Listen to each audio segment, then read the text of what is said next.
आप सुन रहे हैं किसान तक पॉडकास्ट गुड़ की डली। हर सुबह एक मीठी बात।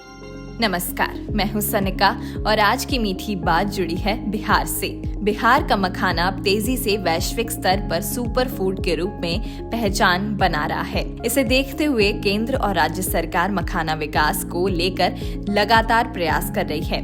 इसी कड़ी में कृषि विभाग की ओर से मखाना की खेती को बढ़ावा देने के लिए किसानों को सरकारी सब्सिडी का अवसर दिया जा रहा है। सरकारी सब्सिडी का लाभ लेने के लिए किसानों को 15 जनवरी तक बिहार कृषि ऐप या उद्यान निदेशालय की आधिकारिक वेबसाइट के माध्यम से ऑनलाइन आवेदन करना होगा। इस योजना में विशेष रूप से नए मखाना किसानों को प्राथमिकता दी जाएगी।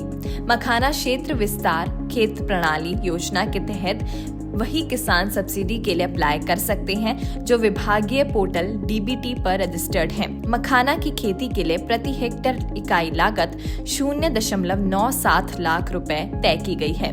इसमें बीज, बाकी इनपुट और हार्वेस्टिंग तक की पूरी लागत शामिल है। योजना के पहले साल में किसानों को 36,375 रुपए प्रति हेक्टेयर की दर से सब्सिडी दी जाएगी। बीज की राशि बीज प्राप्त होने के बाद संबंधित आपूर्तिकर्ता को दी जाएगी, जबकि शेष सब्सिडी राशि पौधरोपण के बाद सीधे किसानों के खाते में भेजी जाएगी। एक किसान न्यूनतम 0.1 हेक्टेयर और अधिकतम 5 एकड़ यानी 2 हेक्टेयर तक इस योजना का लाभ ले सकता है।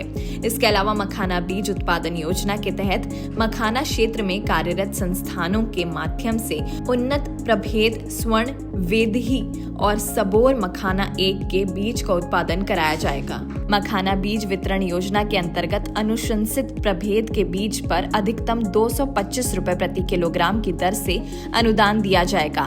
यदि बीज का मूल्य इससे ज्यादा होता है तो अतिरिक्त राशि किसानों को स्वयं वहन करनी होगी। ये योजना राज्य के 16 जिलों में लागू की गई है। सरकार की इस पहल से बिहार में मखाना की खेती के क्षेत्र का विस्तार होगा। साथ ही उन्नत बीज, आधुनिक उपकरण और तकनीकी सहयोग मिलने से न सिर्फ मखाना उत्पादन बढ़ेगा बल्कि किसानों की आय में भी उल्लेखनीय वृद्धि होने की उम्मीद है। ऐसी और राहत भरी खबरों के लिए सुनते रहिए हमारा एक खास पॉडकास्ट गुड़ की डली।